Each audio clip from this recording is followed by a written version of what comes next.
Le management et ses émotions, c'est un large sujet, c'est le sujet du moment qui intéresse les RH, les entreprises, les organisations de manière générale. Il était donc utile aujourd'hui de parler des émotions dans le secteur du spa. Alors, l'émotion vient du mot latin, prend ses racines en latin, ça veut dire ex movere, c'est-à-dire se mettre en mouvement à l'extérieur de soi. L'émotion, en quoi elle est utile aujourd'hui dans notre secteur d'activité? Elle est utile parce que l'émotion, finalement, elle dit à la façon d'Antonio Damasio, pay attention please, faites attention. Elle vous dit forcément quelque chose. Et ça, que vous soyez manager ou collaborateur.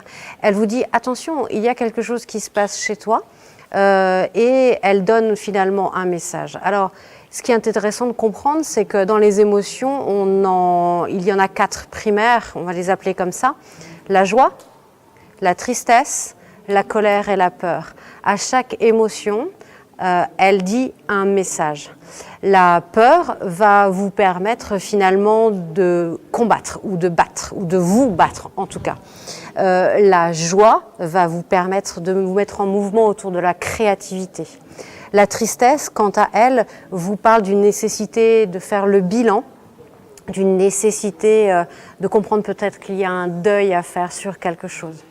Et puis la dernière, je ne sais plus laquelle c'était, j'ai dit la peur, il y avait la colère, voilà. La colère dont je n'ai pas parlé, la colère qui finalement va vous mettre en mouvement parce que généralement derrière la colère, il y a quelque chose qui est... derrière la colère, on dit toujours qu'il y a de la peur. Mais cette colère, elle doit être, comment dirais-je, utilisée à bon escient, à des fins, peut-être pas créatives, mais à des fins de comprendre qui je suis dans mon environnement.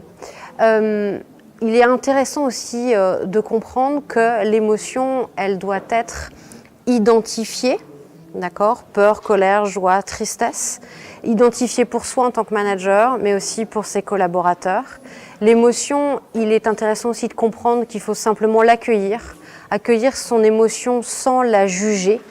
Et puis, de comprendre, et ça j'insiste, de comprendre que l'émotion ou les émotions ne sont ni négatives ni positives, elles sont ce qu'elles sont. Et point. J'insiste souvent là-dessus parce que souvent on a tendance à mettre des cases. Ce que je vis est bon, comme ce qu'on pourrait qualifier comme la joie par exemple, et quand je vis de la tristesse, c'est quelque chose de mauvais. Or, c'est juste une émotion. Et elle vous dit, Damasio disait qu'en fait les émotions étaient notre garde du corps, emotion is our bodyguard, et c'est vraiment exactement ça, les émotions sont notre garde du corps.